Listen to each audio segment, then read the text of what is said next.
Il est 15 heures, et nous sommes dans le grand parc boisé d'une maison de retraite un peu particulière. En son sein, uniquement des artistes et des écrivains, âgés, mais ce lieu les accueille pour leur permettre de continuer ce qu'ils ont toujours fait, créer.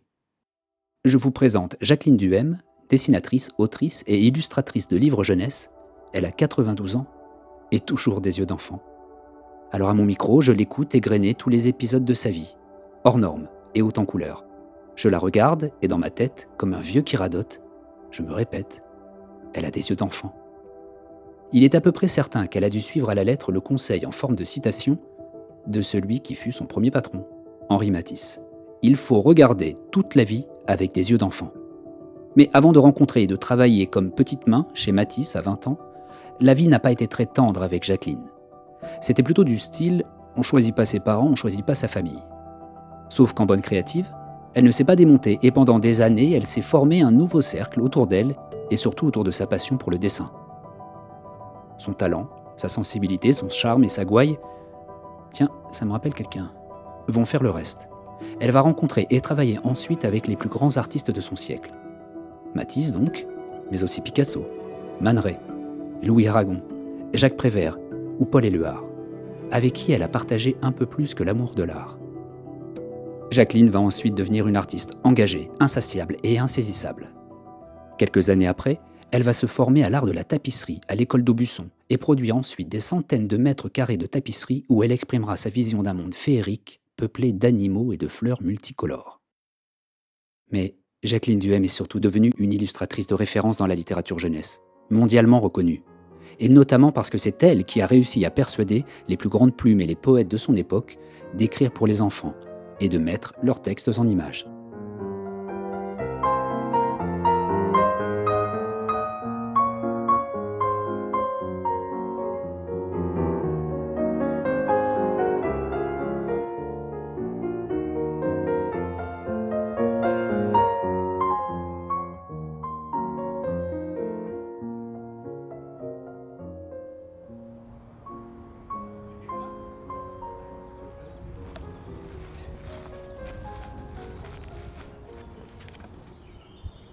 Cette femme, quand j'étais toute petite, je l'aimais beaucoup. C'est une amie de ma mère. Ma mère était libraire.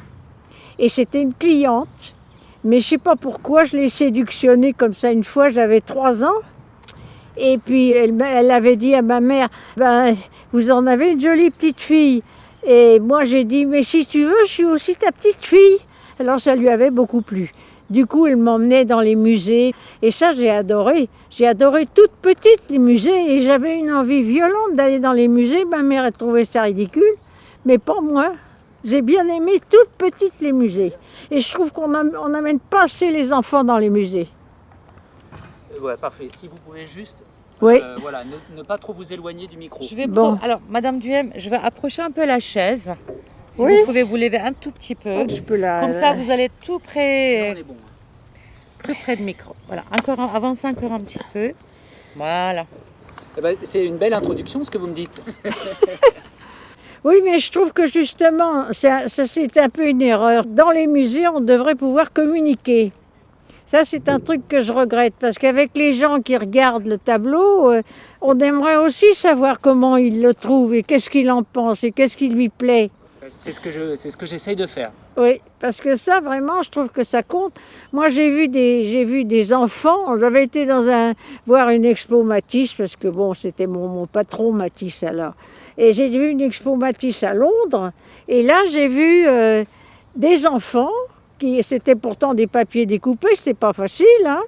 Des enfants enchantés et qui échangeaient leurs impressions et qui disaient ce qu'ils avaient aimé. Et puis comme c'était beau, pourquoi qu'on les emmenait pas plus souvent dans les musées? Et c'était des petits, hein, et c'était vraiment merveilleux parce qu'ils étaient complètement ravis. Ils avaient genre 4-5 ans. Bien sûr. Je pense que c'est ça qu'on devrait garder ou cultiver. C'est le sentiment quand on est enfant devant une œuvre d'art. Et j'ai adoré cette fameuse fausse tante Madeleine parce qu'elle m'emmenait dans les musées. Et ça, les musées, ça me fascinait. J'aimais voir les peintures. Enfin, je trouve que ça fait partie de la vie. C'est des trucs qu'il faut voir. Et puis voir quand on est petit, quand on est jeune, c'est merveilleux. Et vous, justement, ça vous a fait du bien parce que les quelques éléments de biographie que j'ai lus de vous, Vous n'avez pas eu une enfance très facile quand même. Non, j'ai même eu une enfance compliquée où il n'y avait pas vraiment de musée, mais il y avait les bonnes sœurs. Alors il y avait des fresques, il y avait des décors dans les chapelles, et je m'accrochais à ça, tout ce qui me restait. Mais quand même, ça me plaisait, quoi. Il y avait des images. Où est-ce que vous êtes né? À Versailles, sur le, comme disait Prévert, précise, sur le paillasson du château. Est-ce que vous pouvez nous parler de vos parents? Des parents, d'abord, j'ai pas de père.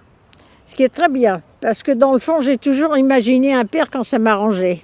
En fait, ma mère, c'était une suffragette, très intelligente. Elle savait parler 5 langues, elle était libraire, elle était très intellectuelle. Elle a eu un tas de problèmes avec sa famille parce qu'elle était trop intellectuelle à l'époque. Et elle n'a jamais voulu se marier parce qu'elle a assisté au mariage de ses 2 sœurs qui ont été des catastrophes. Mais elle a fait quand même 2 filles avec des pères différents. Et donc je suis un deuxième accident de ma mère, voilà. Mon père, c'était un étudiant grec que j'ai pas connu. C'est pour ça que vous êtes allé en Grèce après? Ma mère voulait quand même que je connaisse mon père. Alors elle a voulu aller en Grèce, mais je crois qu'elle n'avait pas l'adresse de mon père. Elle était comme un peu à côté de la plaque, ma mère, un peu fantaisiste comme ça. Elle m'a emmenée en Grèce, j'avais 10 ans. Je dois dire que j'étais assez insupportable, hein. J'étais chef de bande dans mon quartier. Ah ouais, c'était dur. C'était difficile à tenir, les enfants de commerçants. On était un peu une bande dans le quartier à Neuilly quand même. Et donc elle m'a emmenée en Grèce pour probablement me lâcher à la famille de mon père.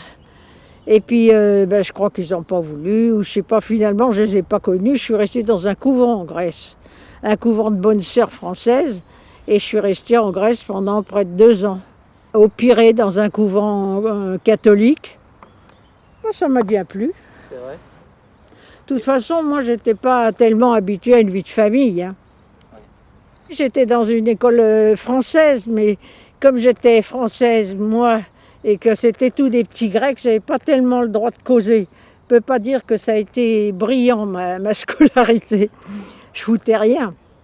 Bon, c'était pas facile. Comme ma mère, dans le fond, elle tenait pas tellement à moi, hein.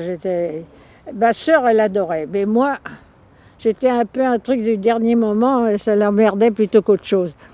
Et finalement, j'ai été rapatriée par le gouvernement français. Et j'étais très contente, parce que je me rappelle quand j'ai pris le bateau, j'ai adoré revoir la France, arriver à Paris. Je me suis dit, merde, mais moi je suis française, je suis pas grecque. Alors après, je suis restée en France avec une vie de bâton de chaise aussi. Mais enfin bon, quand même une enfance tarabiscotée, mais très riche. C'est-à-dire, c'est quoi une enfance en bâton de chaise? Moi, j'avais pas de vie de famille. Il y avait la guerre. Et j'ai été après avec une tante que j'aimais beaucoup, qui était la plus jeune sœur de ma mère, qui était une vieille fille, qui avait été amoureuse d'un cordonnier avant la guerre, qu'elle n'avait pas pu épouser. Il était mort de la grippe espagnole, ça a été le drame de sa vie, alors on en parlait tout le temps.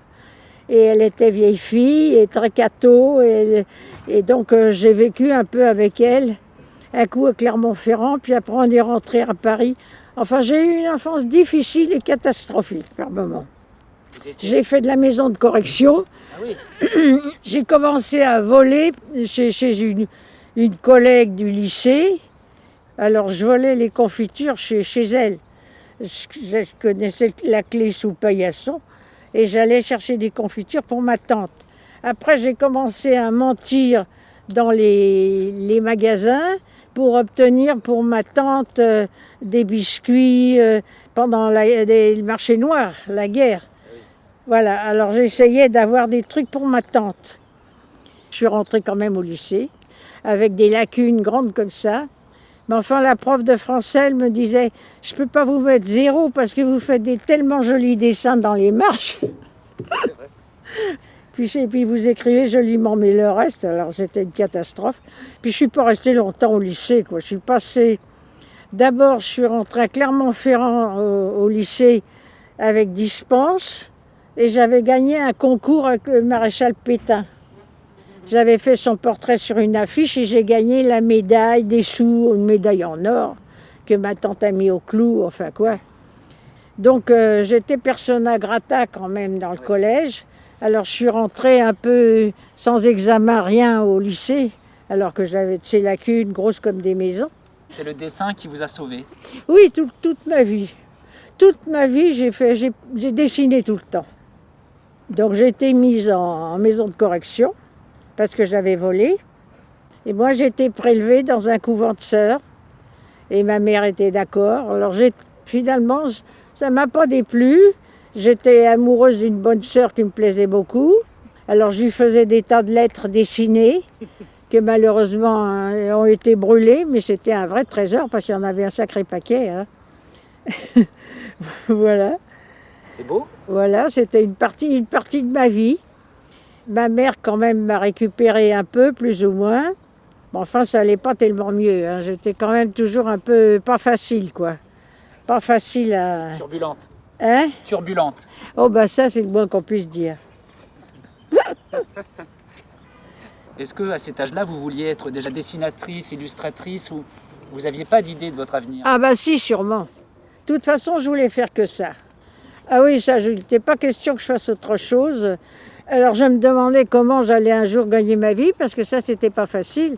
Alors, le problème, c'est quand même, je suis rentrée chez Matisse parce que je lui avais écrit une lettre. Et très gentiment, il m'a dit, venez me voir. Alors, j'ai été le voir avec la petite fille que je gardais à ce moment-là pour gagner ma croûte. Et Excusez-moi. Du jour au lendemain, vous écrivez à Matisse? oui, Non, parce que vous savez que c'est pas tout le monde qui fait ça. ben non, c'est idiot parce qu'il faut le faire. Et ben voilà. Alors il m'a demandé de venir le voir et il était à Vence à ce moment-là et moi j'étais à Nice où je gardais la petite fille. Alors on a pris l'autocar, tout ça, on est allé voir Matisse. Et alors Matisse m'a dit, écoutez, puisque vous travaillez, pourquoi vous rentreriez pas chez moi, j'ai besoin d'une aide d'atelier. Alors je suis rentrée chez Matisse. Et ça m'a tout appris, hein, vraiment tout appris. Parce que d'abord il me faisait travailler, il me faisait dessiner. Il y avait la cuisinière qui a voulu le portrait de son fils qui était mort à la guerre. Alors il a dit Jacqueline va le faire. C'était une photo d'identité grande comme ça. Et Matisse, il m'a filé une feuille d'ingre avec des fusains. Il m'a dit vous débrouillez, faites le portrait du bonhomme. Et alors je travaillais le soir parce que moi de la journée j'étais occupée avec Matisse. Et un matin, Matisse, il dormait mal la nuit, donc il corrigeait le dessin, il avait mis un grand trait en travers, il dit pourquoi vous avez fait une pomme puisque c'est une poire. Alors j'ai vite enlevé le papier parce que la femme de ménage, elle venait plus tard le matin. Et puis j'ai recommencé le portrait, il avait tout à fait raison. J'avais pas osé parce que le pauvre type, il était large ici, puis un petit front étroit, c'était pas le pied. Hein. Alors j'avais essayé de l'arranger au mieux pour plaire à la cuisinière. Et Matisse m'a dit, on ne fait pas des dessins pour plaire, Jacqueline. On fait des dessins qui sont vrais parce qu'on a envie de le faire et de les faire comme il faut. Il faut dire que j'ai eu un maître, là. Alors là, il était assez exigeant, Matisse. Mais il m'aimait bien. C'était quand même... ça a été un rapport merveilleux pour moi. Ça a été formidable. Ça a été une grande école. Je ne me rendais même pas compte à quel point j'avais la chance de travailler avec Matisse. Puis après, j'ai travaillé tous les papiers gouachés dont il découpait les formes. Et déjà, pour la couleur, ça m'a appris des choses. Parce qu'il faisait beaucoup de bleus, mais les bleus, c'était jamais des bleus purs. Il fallait rajouter un peu de rouge ou un peu de vert. Et il surveillait mes couleurs. Moi, je travaillais par terre sur des grands papiers. Et je gouachais ça avec des brosses. Et il me disait, rajoutez-moi un peu de rouge, je rajoutais un peu de rouge, puis après je me mettais plus loin avec le papier, il regardait, il disait, bon ben ça va ou ça va pas, on va encore retravailler, on recommençait, on n'a pas arrêté. Hein. Enfin quoi, on a fait tous les papiers couleurs qu'il découpait pour faire les vitraux. De la chapelle de Vence. La chapelle de Vence, voilà. Puis là j'ai aussi rencontré Picasso, qui se marrait, qui était marrant aussi. Donc finalement, j'avais plein de copains dans le coin. J'étais assez gâtée, mais je ne le savais, me rendais pas compte moi-même. Là, quand vous égrenez les noms des gens avec qui vous avez pu travailler, Oui. je suis bouche bée. Ah oui, oui, j'ai eu une chance folle. J'ai eu une chance folle.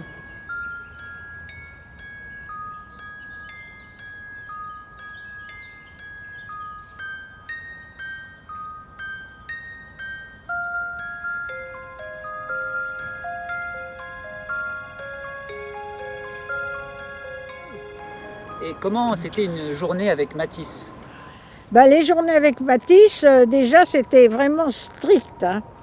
Il fallait se lever à 7 heures le matin, aller à la cuisine prendre son petit déjeuner. Il avait une cuisinière, il avait une femme de chambre, il avait une infirmière, il y avait Lydia qui dirigeait tout ça, qui était assez chiante d'ailleurs.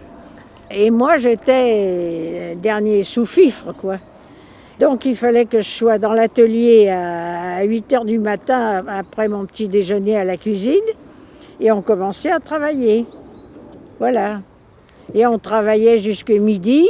Après, moi j'allais déjeuner. Matisse, on le faisait manger. Il mangeait mal.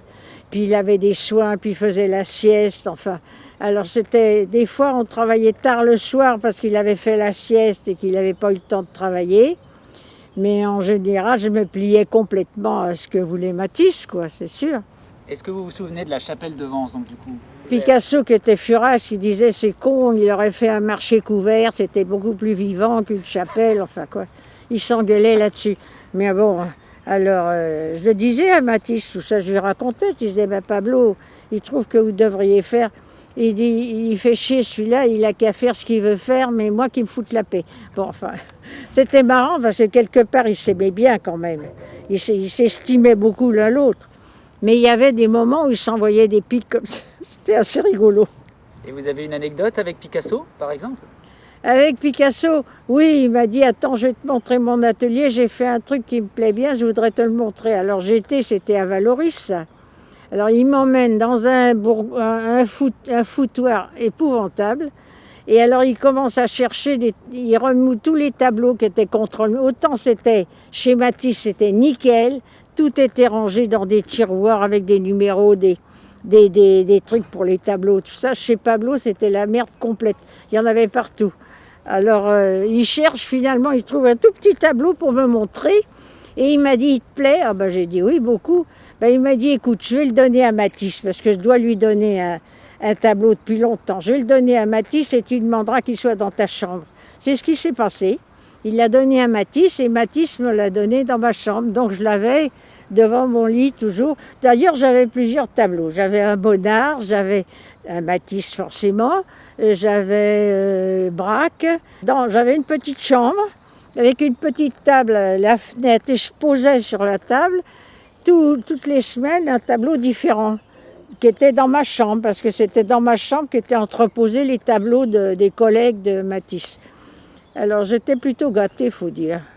Votre chambre, c'était une galerie d'art, là? Oui, si on veut.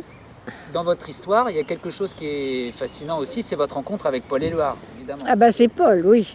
Comment Là, j'ai un livre qui va sortir à la rentrée. À la rentrée, j'ai envoyé des lettres d'amour à Paul Éluard. Il y en a un paquet comme ça, mais ils en font un plus petit paquet chez Gallimard. Ça sort à la rentrée, là, avec des images. Mais toutes mes lettres d'amour à Paul, je les ai là-haut d'ailleurs. Là.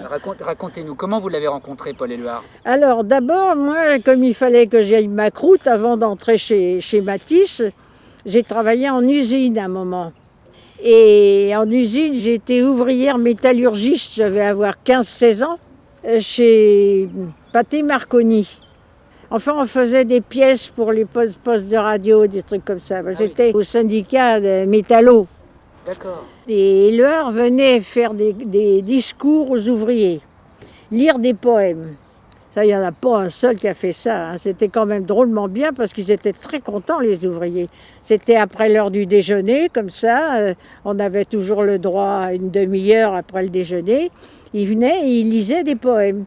Et puis à ce moment-là, alors il m'a dit, mais venez le samedi, la Maison de la Pensée Française, où il y a tous les poètes lisent des poèmes le samedi. C'était en face de l'Élysée, cette Maison de la Pensée Française. C'est fini, hélas, maintenant, mais c'était un truc très bien. Tous les samedis après-midi, il y avait des poètes, des écrivains qui venaient et qui lisaient leurs poèmes. Et il y avait Gérard Philippe qui venait lire des poèmes.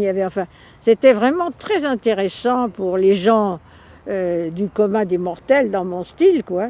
Donc on venait écouter les poésies, lire les textes lus par les auteurs directement. Dans un truc encore qui devrait exister, ça. Enfin bon. Et il y avait Prévert qui est toujours à se foutre de la gueule des gens, qui disait « Ces cons-là, ils ont trouvé moyen de mettre la poésie en maison. » Ça, c'était Jacques, il n'en ratait pas une. Et donc vous avez rencontré Paul Éluard d'abord à l'usine, Oui, et après il vous dit venez à la maison de la pensée française pour m'écouter, c'est ça? oui, voilà. Et comment Il m'a dit, il y a des après-midi, la maison de la pensée française, donc j'y allais. Alors, Prévert, c'est différent. Parce que Prévert, c'est quand j'étais chez Matisse, Jacques venait d'écrire Parole, qui était un succès, on en parlait. Donc il m'a envoyé chez Prévert pour faire dédicacer un Parole pour son fils qui venait d'Amérique. Alors j'ai été chez Jacques et on est devenus copains. Ça a été ma famille quasiment, les Prévert. J'ai adoré les Prévert.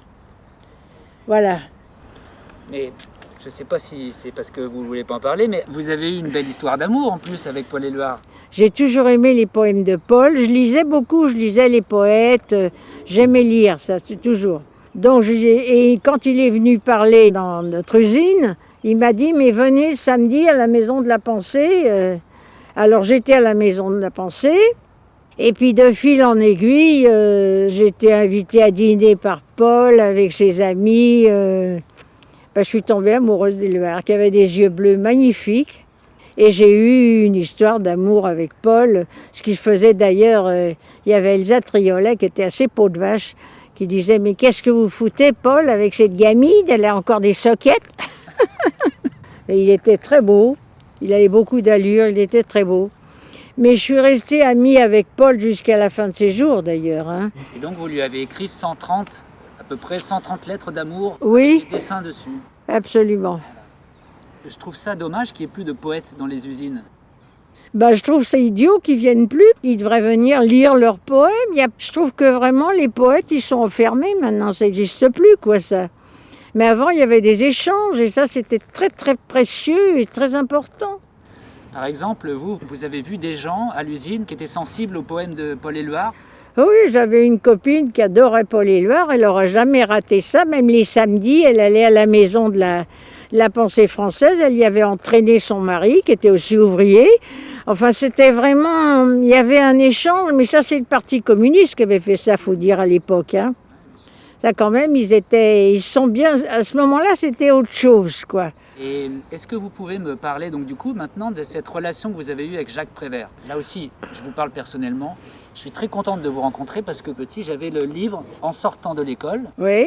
C'est un livre qui m'avait beaucoup marqué. Quand on est enfant, les images ou les dessins, ça a un pouvoir très très fort. Je suis fille de libraire, vous savez, tout ça. J'aimais les images, j'aimais les livres dessinés. J'ai adoré ça quand j'étais petite. Et je trouvais que justement, il n'y avait pas assez de livres de poètes pour adultes avec des dessins pour que les enfants puissent lire, comprendre les poèmes. Parce que ça amène les enfants à la poésie. Les peintres, ils se prennent toujours pour le cul de Jupiter. Alors, ils ne veulent pas se baisser au point de faire des livres pour les enfants avec des grands textes. Et les grands textes, ça passe à travers l'image pour commencer pour les enfants. Moi, j'ai aimé ça. Et ça, il faut dire, avec Prévert, il était très, très proche des enfants. Il adorait sa petite fille. Et j'ai beaucoup travaillé avec Jacques sur les livres pour enfants. On a fait l'Opéra de la Lune ensemble. Et on a eu un mal de chien d'ailleurs à trouver un éditeur. Parce que Jacques voulait un petit format, justement, pour que les enfants puissent l'emmener sous l'oreiller, dans le lit, à côté d'eux, vivre avec. Et c'était impossible, ils voulaient tous faire des grands livres, des albums, parce que c'était la mode d'avoir des grands albums. Et Jacques préconisait toujours qu'il fallait des petits livres pour les enfants, qu'ils puissent l'emmener partout, le mettre sous l'oreiller s'ils avaient envie, enfin voilà. Donc avec Jacques, on a trouvé l'éditeur en Suisse, la Guilde du Livre, pour faire l'Opéra de la Lune, la première édition. Sans ça, il n'y avait pas moyen. Surtout qu'il était exigeant sur les couleurs, le papier, la mise en page, tout. C'est beaucoup. Jacques était très, très exigeant pour son travail. Vous avez travaillé tous les deux? Oui. C'était la journée de travail, c'était l'un à côté de l'autre? Voilà, oui. Des fois, il changeait le texte parce que j'avais fait des dessins. Ah ouais? L'Opéra de la Lune, j'ai vraiment fait ensemble, complètement. Mais est-ce que vous vous sentez une âme d'enfant encore? Je dois l'être. Oui, sûrement, sûrement. Heureusement d'ailleurs, je crois qu'on est toujours un peu l'enfant qu'on a été. Toujours un peu quelque part. D'où vient ce besoin de dessiner tout le temps. Depuis très jeune, vous dites qu'à 4 ans, vous dessiniez pour la boulangère. Oui, oui, oui. Au départ, ça me posait des problèmes parce que comme ma mère était libraire, ce que j'aimais, c'était les feuilles de papier à dessin toutes neuves. Alors je tirais les tiroirs, puis je faisais un petit machin dans le coin. Et puis les clients qui arrivaient, qui disaient « Mais elle n'est pas propre, cette feuille-là ». Qu'est-ce que je me faisais engueuler après? C'est quoi cette histoire avec la boulangère? La boulangère, je lui avais donné son portrait. Enfin, c'était fantaisie, hein. Et un jour, comme ça, parce que je dessinais tout le temps, j'avais donné le portrait de la boulangère. Et elle m'a dit, c'est rudement bien ce que tu fais. Si tu me donnes, chaque fois que tu me donneras mon portrait comme ça, tu te donneras un croissant. Alors je m'étais dit, dans le fond, quand je serai grande, je ferai tout le temps des dessins, j'aurai plein de croissants. Ça, voilà. C'est un peu passé comme ça. Ah ben voilà, on a compris. Donc c'est grâce à cette boulangère. Voilà, ça a été beaucoup l'histoire des croissants, j'ai trouvé ça très bien. Et est-ce qu'en ce moment, vous dessinez toujours? Écoutez, là, j'ai des problèmes avec les mains quand même. J'ai mal aux doigts. Je continue, bien sûr, un peu, mais pas beaucoup. Parce que j'ai des problèmes de bout des doigts. J'ai des problèmes pour tenir les crayons, voilà. Puis je suis un peu douloureux, le bout des doigts. Vous savez, je suis une vieille peau, hein, j'ai 92 ans. Mais là, je suis inspirée par l'énorme marronnier là, que vous avez derrière, parce que maintenant, il a des Covid, le mec. Il fait des boules vertes avec des petits piquants. Il est bourré de Covid partout. Alors, je fais des branches avec les Covid pour les copains. Ça vous inspire? Oui. Non, parce que le dessin, c'est pas seulement le dessin. Il faut aussi avoir des idées. Il faut aussi avoir des trucs de l'actualité, des machins du moment, quoi. Voilà. Ça plaît, ça plaît. Quel est votre rapport à la couleur? Parce que je pense qu'on a l'impression que vous êtes une vie avec plein de couleurs. Ça, moi, la couleur, j'adore la couleur. Je ne pourrais pas vivre sans la couleur, hein. Ça, c'est sûr. J'ai des envies de couleur. En ce moment, je cherche quelqu'un pour me faire un dessus de lit jaune, parce que c'est coloré. Voilà, j'aime la couleur, de toute façon. Est-ce que vous voulez un verre d'eau, madame? Oui, je viens. Merci, c'est gentil, Séval. Elle pense à tout, Séval. Elle est formidable. Elle est formidable. Elle est bien pour nous tous. Elle est précieuse, hein. Mais quand même, il y a quelque chose de fascinant dans votre vie, entre cette enfance un peu chaotique, et puis d'un coup, vous rencontrez parmi les plus grands artistes du siècle. Et vous devenez quelqu'un de très important dans le milieu de l'art. Ça, c'est quand même fascinant, je trouve. Je crois que c'est lié, parce que finalement, même les complications de l'enfance, ça n'arrive pas à n'importe qui. Ça arrive peut-être parce qu'on les recherche, ou ça arrive parce qu'on est plus exigeant, parce qu'on tente le diable, voilà. Il y a sûrement de ça, quoi. C'est sûrement de ça. Ce qui est fascinant, en fait, c'est de voir cette enfance où vous vous battez, et puis un jour, vous écrivez à Matisse. Et est-ce que vous pouvez me parler de cette lettre? J'étais à Nice où je gardais une petite fille, et je voyais Matisse qui dessinait dans les jardins de Cimier. Et j'ai pas osé le déranger, parce que je trouvais que comme il travaillait, j'avais pas le droit d'aller le déranger. Et je crois que de ça, il a aimé quelque part. Parce que je lui ai dit dans la lettre, je lui ai dit, voilà, je vous vois dessiner dans le jardin de Cimier des plantes, et je voudrais tellement vous voir dessiner, voir pourquoi vous faites ça, et qu'est-ce que vous aimez dans les plantes, dans la nature. Mais j'ose pas venir vous voir, je ne veux pas vous déranger. Là-dessus, il m'a répondu. Voilà. Alors que si j'étais allée directement, peut-être que j'aurais pas eu ce contact. J'ai l'impression que vous avez eu plusieurs fois des enfants avec qui vous étiez. Moi, les enfants, ils m'apportent des choses. Et je trouve que c'est intéressant de ne pas les perdre de vue et d'avoir leur avis sur des choses. Et j'aime beaucoup les enfants. Je trouve que c'est intéressant d'avoir des conversations avec eux et de voir leur réaction quand on fait quelque chose. Bon, je vais peut-être enlever le verre d'eau. Non, oui. C'est moche. Est-ce que je peux vous prendre en photo? Avec le masque en dessous. Ça me fait plaisir de vous voir. Vous avez un beau sourire en plus.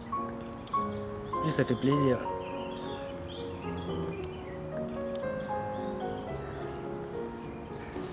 Ça fait encore j'ai 92 ans, hein, ça commence à faire.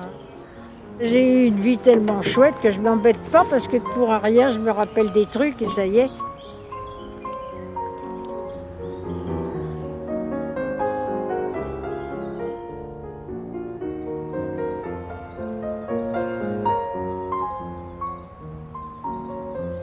La vie, elle n'est pas complète si on ne va pas au musée. C'est un manque. Parce que si on ne va pas au musée, on perd, je sais pas moi, 50% de la vie. Et il faut emmener les enfants dans les musées.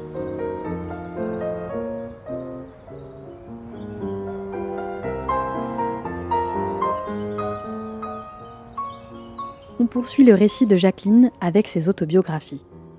Une vie en crowbar, aux éditions Brochet, paru en 2014, et Petite main chez Henri Matisse, aux éditions Gallimard Jeunesse, paru en 2009. Disponible aussi très prochainement chez Gallimard, la série de lettres d'amour à Paul Éluard dont Jacqueline nous a parlé. Pour explorer l'imaginaire si coloré de Jacqueline Duhem, 2 autres ouvrages à vous conseiller. L'Opéra de la Lune, écrit par Jacques Prévert, et L'enfant qui ne voulait pas grandir, de Paul Éluard. Nous voudrions très chaleureusement remercier les équipes de la Fondation des artistes, en particulier sa directrice Laurence Meignet et Séval Haussmann, chargée des actions culturelles à la Maison nationale des artistes de Nogent-sur-Marne, qui ont rendu cette interview possible malgré la période compliquée. Continuez à suivre Sens de la visite sur les réseaux, à partager et à commenter. À très vite pour de nouvelles histoires de l'art.